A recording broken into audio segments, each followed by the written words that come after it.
মায়ের মর্যাদা দিয়েছেন, সম্মান দিয়েছেন। আল্লাহ রাব্বুল আলামিনের নবীর কাছে একজন সাহাবী এসে বললেন, জিজ্ঞেস করলেন আল্লাহর নবীকে, ইয়া রাসূলুল্লাহ, আমার ব্যবহারে সবচেয়ে কে অধিকারী? আমি কার সেবা করব? আমি কার সবচেয়ে বেশি সেবা করব? আমি কার সঙ্গে ভালো ব্যবহার দেখাবো, সৎ আচরণ দেখাবো? আল্লাহ বললেন, ক্বালা উম্মুকা, তোমার মার সেবা করো, তোমার মার সেবা করো। আল্লাহর নবীকে আবার বললেন, সুম্মা মান, ক্বালা সুম্মা মান। আল্লাহর নবী তারপরে কার ইবাদত, তারপরে কার সম্মান করবো, তারপরে কে আমার ব্যবহারে মুগ্ধ হবে, মানে সবচেয়ে ভালো ব্যবহার তার অধিকারী কে আপনি বলুন। তোমার মার সেবা করো, তোমার মার সঙ্গে ভালো ব্যবহার করো, তোমার মার সঙ্গে সৎ আচরণ করো, তোমার মাকে খুশি রাখো, তোমার মার কি করো, ইজ্জত করো, সম্মান করো, তোমার মা কি করো, সেবা না। আল্লাহ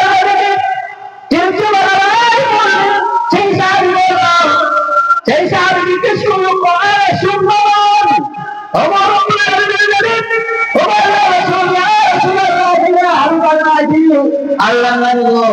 তারপরে কার সেবা করবো, কার জন্য নেবে, কে আমার ব্যবহারের সবচেয়ে অধিকারী আপনি বলো।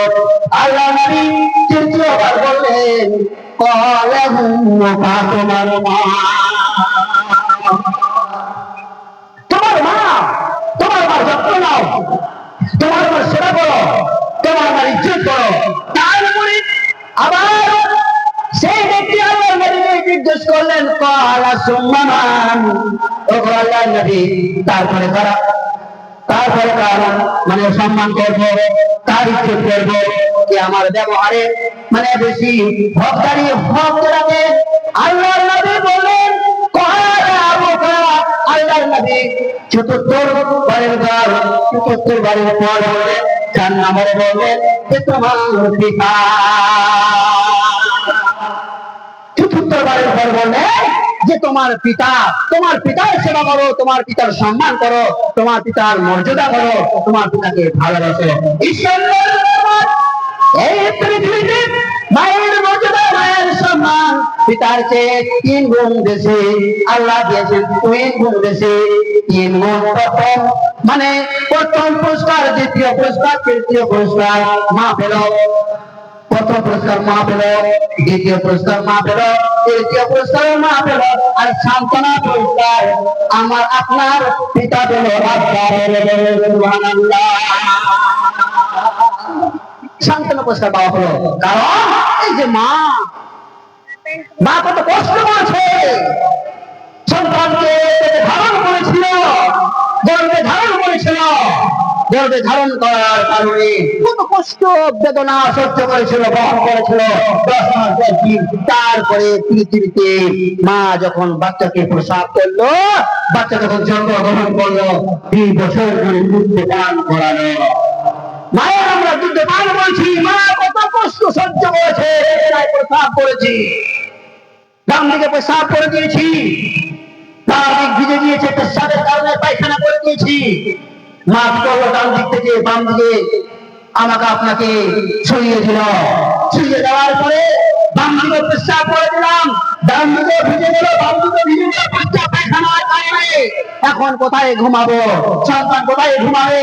মা কি করলো, ডান দিকে ঘুমা যাবে না, বাম দিকে ঘুমা যাবে না, শুকনো জায়গায় রাখতে হবে।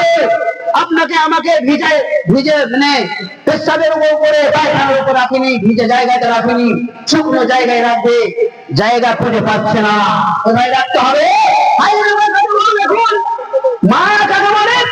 আমার মা, আপনার মা কি করলেন? আমাকে ডান দিকেও রাখলেন না, বাম দিকেও রাখলেন না, বুকের উপরে জড়িয়ে ধরলেন, বুকের উপরে রাখলেন, বুকের উপরে শুইয়ে দিলেন। মা সেই পেশাবের উপরে ঘুমিয়ে পড়লেন, আর আমাকে আপনাকে বুকের উপরে রাখলেন। বলুন সুবহানাল্লাহ। দেখেন মা কাকে বলে? মা কাকে বলে? যে পেশাবের উপরে মা শুয়ে গেলেন, আর আমাকে আপনাকে বুকের উপরে ঘুমিয়ে দিলেন, ঘুমিয়ে গেলাম। একই বলে মা, এই জন্য মায়ের মর্যাদা বেশি, সম্মান বেশি, 3 গুণ পিতার চেয়ে মায়ের মানে সম্মান হচ্ছে 3 গুণ বেশি। প্রথম পুরস্কার পিতৃ পুরস্কার, তৃতীয় পুরস্কার মা পেলেন, আর সান্ত্বনা পুরস্কার বাবা।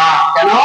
বাবাও কষ্ট করেছে, বাবার সম্মান রয়েছে, বাবার মর্যাদা রয়েছে, বাবার সঙ্গে নাফরমানি করা যাবে না, বাবার সঙ্গে খারাপ ব্যবহার করা যাবে না।